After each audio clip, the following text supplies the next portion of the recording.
지난주 말씀입니다.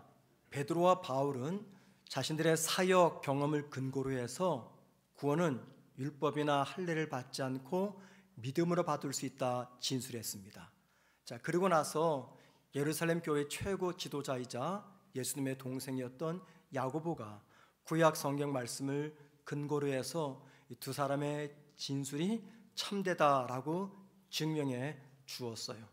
이게 지난주 말씀입니다. 자, 오늘 본문은요, 안디옥 교회가 위탁했던 구원론 문제에 관해서 사도들과 장로들과 예루살렘 교회 성도들이 심도 있게 논의한 다음에 결론을 지어서 그 결론을 편지에 담아 안디옥 교회에 전달하는 내용입니다. 그런데 사도들과 장로들이 결정한 그 모든 사항을 편지로 담아서 편지를 전달하는 이 과정 속에서 우리가 발견할 수 있는 것이 있어요.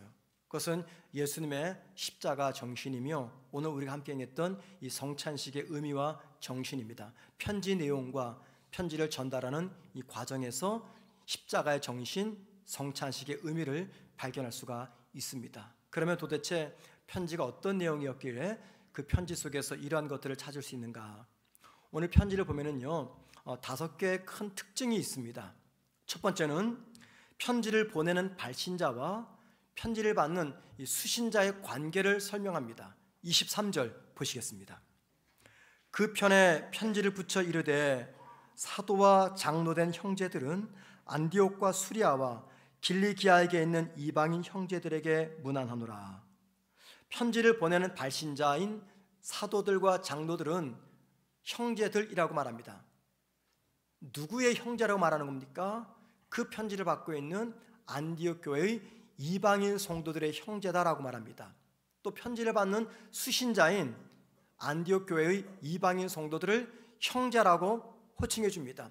안디옥 교회 이방인 성도들은 누구의 형제라는 겁니까? 사도와 장로들과 예루살렘 교회의 성도들입니다. 이들이 누굽니까? 모두가 다 유대인들, 이스라엘 사람들입니다. 그런데 여러분, 그 당시 유대 문화와 유대 사람들의 신학적 배경에 비춰보면요, 유대인들이 이방인을 향해서 형제라고 말하는 것은 굉장히 충격적인 이야기입니다. 형제라는 말은 가족이라는 뜻이죠. 당시 이스라엘 사람들은 할례를 받아야지만이 하나님의 언약 백성이라고 믿었어요. 그래서 할례 받은 사람만이 그들의 형제였습니다. 그런데 할례를 받지 않고 율법도 지키지 않았던 안디옥 교회의 이방인 성도들에게 뭐라고 말합니까? 우린 피차 한 형제들입니다, 한 가족입니다 라고 말하는 거죠. 여러분, 이 이스라엘 사람들의 관점에서 볼 때 이거 충격적인 선언입니다. 사도들과 예루살렘 교회 성도들이 무슨 근거로 이방인 사람들을 내 형제, 가족이라고 말하는 것입니까? 무슨 이유 때문입니까? 예수 그리스도께서 십자가에 죽으신 이 대속적 죽음을 근거해서 이렇게 말하고 있습니다. 두 번째 특징입니다. 사도들과 장로들은요, 안디옥 교회에 편지를 보내는데 그 편지 안에 언급하지 않아도 될 내용을 고의로 일부러 언급을 하고 있습니다. 자, 24절 보십니다. 들은즉 우리 가운데서 어떤 사람들이 우리의 지시도 없이 나가서 말로 너희를 괴롭게 하고 마음을 혼란하게 한다 하기로. 이게 무슨 말이냐면요, 안디옥에 찾아가서 구원론 문제를 제기했던 사람들이 있잖아요. 믿음으로 구원 못 받는다, 율법 지키고 할례 받아야 구원 받는다 라고 말했던 사람들, 그들이 누구라고요? 유대, 즉 예루살렘 교회에서 안디옥 교회에 찾아온 어떤 사람들입니다. 그런데 사도들과 장로들은 편지 안에다가 그들의 잘못을 지적하고 책망합니다. 안디옥 교회 성도들은요, 예수를 믿음으로 구원받는다 이 이야기를 듣고 정말 신실하게 주님을 믿었습니다. 그런데 갑자기 찾아왔던 어떤 사람들이 그것만으로는 구원받지 못하고 할례도 받고 율법도 지켜야 된다라고 말했을 때 얼마나 낙심되었겠습니까? 얼마나 실망했겠어요? 얼마나 혼란에 빠졌을까요? 바로 그러한 안디옥 교회 성도들을 위로하기 위해서 사도들과 장로들은 빼내도 될 불필요한 이 사항을 편지에 담은 겁니다. 어떤 사람들을 책망하기 위해서. 자, 이 편지를 받아 읽었던 안디옥 교회 성도들이 얼마나 큰 위로를 받았을까요? 세 번째 특징입니다. 사도들은 이 구원론에 관한 답변을 실은 이 편지를 바울과 바나바의 편에 전달할 수 있었어요. 왜냐하면 두 사람은 안디옥 교회 지도자잖아요. 어차피 안디옥 교회로 돌아갈 겁니다. 그러면 그냥 두 사람 편에 전달하면 되는데 그렇게 하지 않아요. 예루살렘 교회 지도자였던 유다와 실라에게 이 편지를 전달하라고 부탁을 합니다. 그리고 두 사람은 편지를 듣고 안디옥 교회를 찾아갑니다. 그런데 그냥 편지만 전달하고 끝나지 않습니다. 오늘 본문 27절 말씀 보면은요, 두 사람은 말로써 그 편지에 실려 있는 그 내용이 진실되다, 참되다 증언해 줍니다. 굳이 말할 필요가 없는 거죠. 왜? 편지에 다 기록되어 있으니까. 어떤 의도로 유다와 실라가 편지에 기록되어 있는 이 말을 그들의 입으로 증거하는 겁니까? 그만큼 여러분의 구원은 안전합니다 라는 거죠. 이 두 사람을 안디옥 교회에 보냈던 사도들과 장로들과 예루살렘 교회 성도들, 어떤 마음으로 보냈을까요? 유다와 실라를. 즉 두 사람은 예루살렘 교회의 특사입니다. 실망하고 낙심하고 염려 속에 있는 안디옥 교회의 이방 그리스도인들을 위로하고 격려하고 형제로서 예우한다는 그러한 표현으로서 유다와 실라를 보낸 것입니다. 자, 네 번째 특징입니다. 사도들과 장로들은요, 율법과 할례 없이 믿음으로 구원받는다라는 이 결정을요, 자기들만의 결정이 아니라 하나님의 뜻이라고도 언급을 합니다. 여기 28절 보세요. 성령과 우리는 이 요견한 것들 외에는 아무 짐도 너희에게 지우지 아니하는 것이 옳은 줄 알았노니. 여기 보니까 성령과 우리는 이라고 말합니다. 여기 말한 우리는 사도들, 장로들, 예루살렘 교회 모든 성도들을 표현하는 거죠. 그런데 여러분, 단지 이건 우리들의 결정입니다 해도 괜찮아요. 아무 문제 없습니다. 그런데 이 구원론에 관한 결정, 믿음으로만 구원받습니다라고 하는 이 결정은 자기들만의 결정이 아니라 성령님의 인도하에서 내려진 결정임을 알리고 있습니다. 사도들이 성령과 우리는 이라는 표현 쓰지 않아도 괜찮아요. 왜 그럴까요? 안디옥 교회 성도들은요, 사도들의 권위, 장로들의 권위를 인정했습니다. 그래서 이 문제를 위탁한 거예요. 그래서 그냥 우리들이 이렇게 결정했습니다라고 말해도 아무 문제가 없습니다. 왜 굳이 필요 없는 성령과 우리는 이라는 표현을 쓴 것일까요? 그것은 구원은 할례 받지 않고 율법 지키지 않아도 믿음으로 가능합니다 라고 말하면 이것은 우리의 뜻 이전에 하나님의 뜻입니다라는 것을 강조하기 위해서입니다. 그리고 더 나아가서 예루살렘 교회의 지도자들은 안디옥 교회 이방인 성도들에게 이렇게 말하는 거예요. 여러분, 걱정하지 마세요. 두려워하지 마세요. 불안해하지 마세요.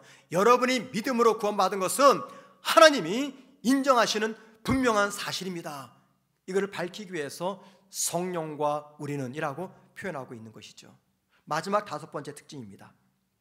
사도들과 예루살렘 교회 성도들은요, 안디옥 교회의 이방인 성도들에게 구원의 조건으로서 율법을 강요하지 않습니다.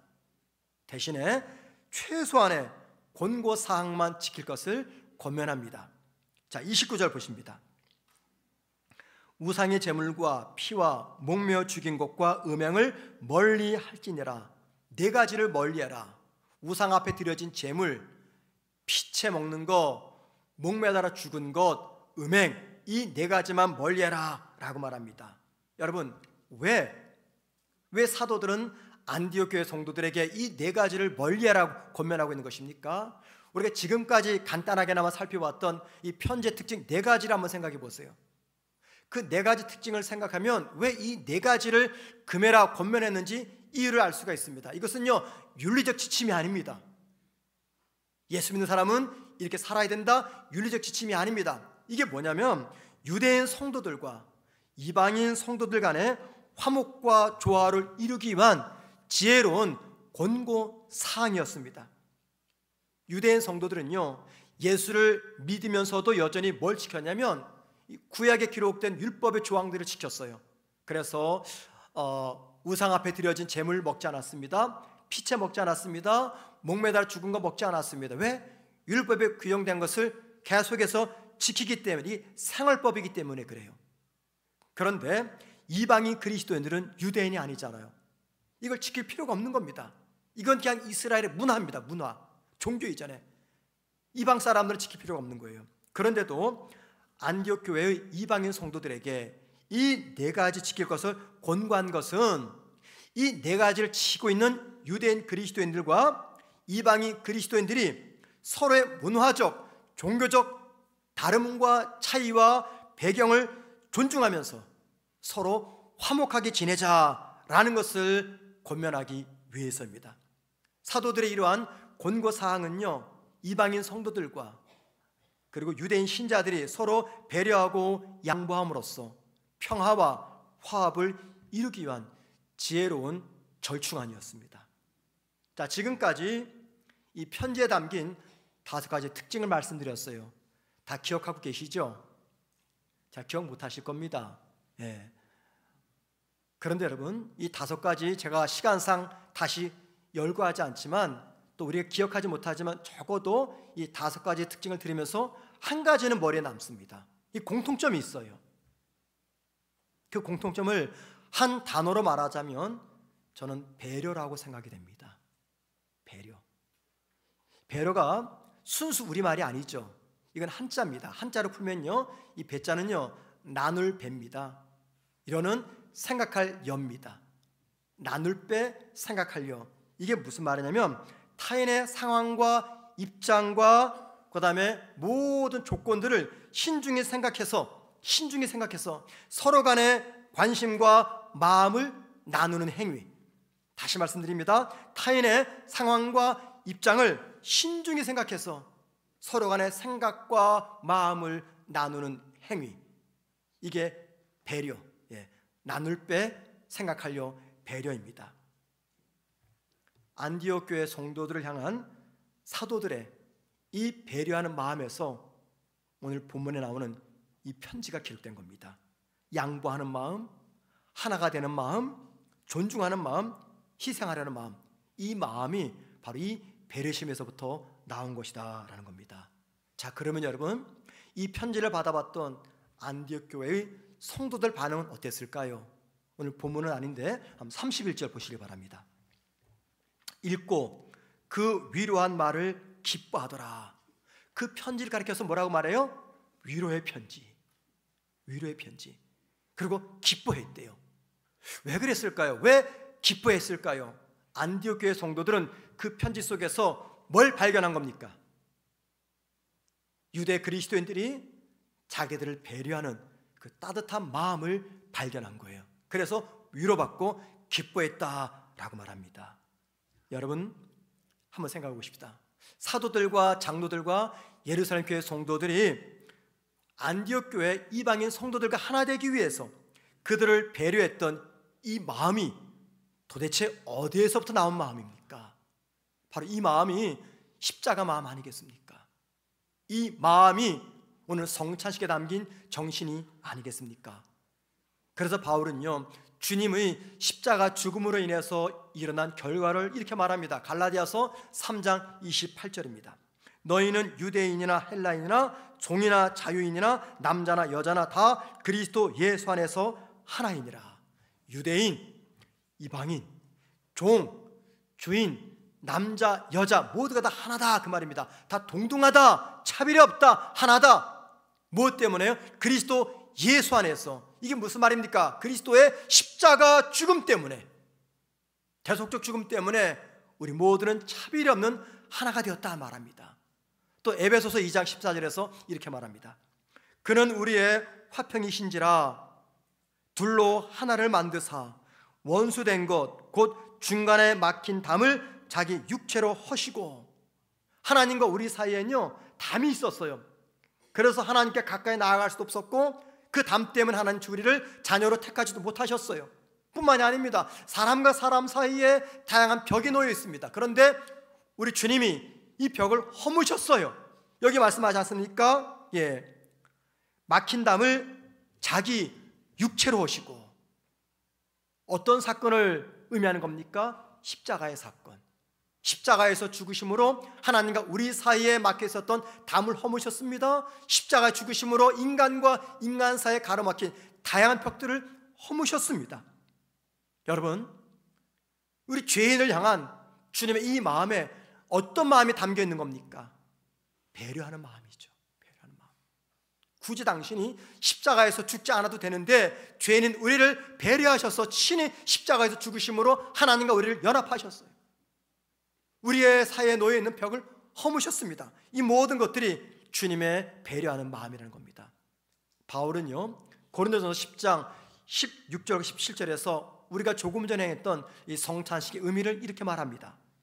우리가 축복하는 바 축복의 잔은 그리스도의 피에 참여함이 아니며 우리가 떼는 떡은 그리스도의 몸에 참여함이 아니냐. 떡이 하나요 많은 우리가 한 몸이니 이는 우리가 다 한 떡에 참여함이라. 여기서 말한 잔, 뭘 상징한다고요? 우리 주님의 피입니다. 여기서 말하는 살, 뭡니까? 주님의 몸을 상징합니다. 그런데 떡이 하나래요. 이거는 주님의 몸은 하나다 그 말입니다. 하나이신 주님의 살과 피를 마시는 저와 여러분은 그래서 하나다 그 뜻입니다. 여러분, 우리가 떡과 잔을 나눴던 이 성찬식은요, 우리 교회 공동체가 하나님 안에서 그리스도 안에서 하나라는 상징적 행위이며 서로의 연합을 확인하는 중요한 시간임을 말씀하고 있는 겁니다. 하나님과 우리를 화목하게 하고 우리와 인간 사이에 막혀있는 모든 담을 허물고 연합하기 위해서 주님이 선택하신 방법, 그게 바로 십자가의 죽음입니다. 그리고 주님의 그 십자가 죽음에는요, 죄인인 인간을 배려하셨던 성삼위 하나님의 배려의 마음이 담겨 있는 겁니다. 여러분, 성도가 하나가 된다는 거 이게 쉽습니까? 어렵습니까? 가족 공동체가 하나가 된다는 거 쉬울까요? 어려울까요? 쉽기도 하고 어렵기도 합니다. 아무 문제가 없으면요, 하나 되는 거 참 쉽습니다. 그죠, 여러분들? 아무 갈등이 없으면요, 오해가 없으면 얼마든지 하나가 될 수 있어요. 얼마든지 배려할 수 있습니다. 가족 간에, 성도 간에. 근데 문제가 발생하거나 오해가 생기거나 내가 조금 섭섭한 생각이 들면 하나 안 됩니다. 배려심도 나오지 않습니다. 나를 희생하는 그 상황, 내가 손해보는 그 상황, 희생과 손해를 감수하면서 상대를 배려하고 하나가 되려고 하는 거 정말 어려운 문제입니다. 다양한 직업군 중에 협상가라는 직업이 있습니다. 혹 여러분 가운데 이 협상을 직업으로 삼는 분이 계실지 모르겠어요. 협상가. 협상가들은요, 저마다 협상의 기술이 이거다 저거다 이야기합니다. 제가 오늘 설교를 준비하면서 좀 궁금했습니다. 그래서 협상의 기술을 좀 찾아보았어요. 그랬더니 유명한 협상가들이 있더라고요. 뭐 설교 시간 짧아서 언급하지는 않습니다. 저마다 협상의 기술, 이게 제일 중요해, 이게 제일 중요해, 저마다 이야기합니다. 그런데 여러분, 협상의 기술 이전에 우리가 협상이라는 단어를 떠올리면 어떤 장면, 어떤 생각이 자연스럽게 떠오릅니까? 이거죠. 나의 이익은 극대화하고 상대방은 손해를 입어야 된다, 이겁니다. 상대방보다 나는 더 이익을 많이 챙겨야 된다. 이게 협상하면 떠오르는 개념이 있죠. 스티브 코비라는 사람이 있습니다. 이 사람이 쓴 책 중에 성공하는 사람의 7가지 습관이라는 책이 있어요. 이 사람은요, 이 성공적인 협상을 위해서 가장 중요한 핵심은 윈윈 개념이라고 말합니다. 윈윈, 모두가 다 이기는 거예요. 한 사람만 이기는 게 아니라 모두가 이기는 게, 이게 성공적인 협상의 제일 중요한 기술이다. 자, 그러면서 이렇게 말합니다. 나의 이익만을 극대화하는 것이 아니라 상대방의 입장도 충분히 고려하여 모두가 수용할 수 있는 결과를 도출해 내는 것, 이게 최상의 협상 기술이에요. 그러기 위해서는 윈윈 개념이 필요하다라고 말합니다. 여러분, 이 말을 다른 말로 표현하면 이런 것이죠. 상호 이익을 존중하는 사고방식, 상호 이익을 존중하는 사고방식. 그런데 보세요, 상호 이익을 존중하는 사고방식을 갖기 위해서 가장 중요한 게 뭔지 아십니까? 경쟁적인 태도가 아닙니다. 오히려 협력적인 자세입니다. 협상할 때 이 경쟁적인 태도를 가지면 다 망하고 말아요. 그러나 협력적인 자세를 가지면 모두가 다 윈윈한다, 그겁니다. 자, 그런데 마지막으로 보세요. 이 협력적인 자세를 가지려면 뭐가 필요한지 아십니까? 용기와 배려의 균형이 필요합니다. 용기와 균형의 배려가 필요해요. 그래서 스티븐 코비는 결론적으로 성공적인 협상을 위해서는 반드시 필요한 것, 제일 중요한 개념, 이게 배려라고 이야기합니다. 배려심. 여러분, 우리 삶이 온통 협상의 현장입니다. 이번에 저희 영국에 사는 아들이 저희 집을 방문했다가 떠났는데 이제 손자가 2살 반이 되었어요. 작년까지는 그냥 뭐 내가 할아버지인지 몰랐는데 이제는 이제 할아버지인 줄 알아요. 근데 이 아이와 함께 며칠 지냈는데 제가 놀라운 걸 발견했어요. 이 조그마한 아이가 어떤 일이 벌어지면 항상 엄마 아빠 협상하는 거예요. 예를 들면 이제 캔디를 먹잖아요. 근데 많이 먹으면 안 좋으니까는 엄마 아빠가 지우라 이제 그만 먹어 그러면은요, 이 아이는 끝까지 다 먹으려고 그래요. 그럼 이제 엄마 아빠가 말하는 거죠. 그러면 좋아, 하나만 먹어 그러잖아요. 그럼 이 아이는 꼭 반드시 3개 말하는 거예요. 3개. 협상인 거죠, 엄마 아빠랑. 이제 목욕할 시간이 되었습니다. 목욕하고 자야 되는데 안 하는 거예요. 놀기 좋아가지고. 엄마 아빠가 목욕하자 그러면 no 그래요. 그러면 이제 엄마가 협상하는 거죠. 좋아, 이 알람에다가 엄마가 한 30초만 알람한 다음에 그 다음 소리가 나면 목욕하는 거야. 그러면요, 손자가 꼭 말해 no, 뭐 50초, 1분 협상을 하는 거예요. 여러분 가만히 보면서 이게 어릴 때부터 우리 사람 협상에 몸에 벼 있구나. 여러분 부부 생활도 보세요. 다 협상입니다. 협상하니라고요? 아니, 협상이에요. 제가 결혼 주례 때마다 말하는 것이 있어요. 아내가 행복해야 남편도 행복하다. 남편이 불행하면 아내도 불행하다. 자, 그러니까는 남편은 아내가 행복할 수 도와야 된다. 아내는 남편이 행복할 수 도와야 된다. 내 배우자가 행복하면 나도 행복해진다. 이런 말을 해요. 근데 그게 잘 안 되죠. 부부 사이에 뭐가 생깁니까? 협상이 생겨요. 당신이 먼저 좋은 말로 말해봐. 나도 밥 잘 차려줄게. 이런 협상이 이루어집니다. 온통 우리의 삶은 협상입니다. 여러분, 우리 삶 속에 일어나는 모든 협상의 상황 속에서 가장 중요한 게 뭔지 아십니까? 윈윈 개념입니다. 그러려면 뭐가 필요해요? 배려가 필요합니다. 배려. 그런데 이게 쉽지 않아요. 내가 잔뜩 화가 나 있는데, 내 기분이 완전히 뭉개져 버렸는데, 부부싸움 실컷 했는데 어떻게 내 말에서 배려심이 나옵니까? 그래서 배려할 때 한 가지 중요한 게 따라와야 됩니다. 그게 바로 용기입니다. 용기. 어떤 용기냐? 믿음의 용기입니다. 다른 사람의 유익을 위해서 내가 희생하고 양보하고 배려해도 나 망하지 않는다. 설령 내가 누군가를 배려하기 때문에 내가 망하고 상처받아도 나 괜찮다라고 하는 이 믿음의 용기가 필요합니다. 보세요. 사도들과 예루살렘 교회 성도들이 안디옥 교회의 이방인 성도들을 위한 배려심이 없었다면 오늘 본문 같은 이 편지를 쓸 수 있었겠습니까? 사람은 2종류의 사람이 있습니다. 배려하는 사람이 있고 그 배려를 받는 사람이 있어요. 여러분, 누가 더 행복할까요? 배려하는 사람이 있고 배려를 받는 사람이 있는데 주님은 누구를 더 기뻐하실까요? 누구에게 더 축복을 내리실까요? 배려하는 사람이 있습니다. 배려를 받는 사람이 있습니다. 누가 더 십자가의 정신, 성찬식의 의미와 정신을 따라가고 있는 것입니까?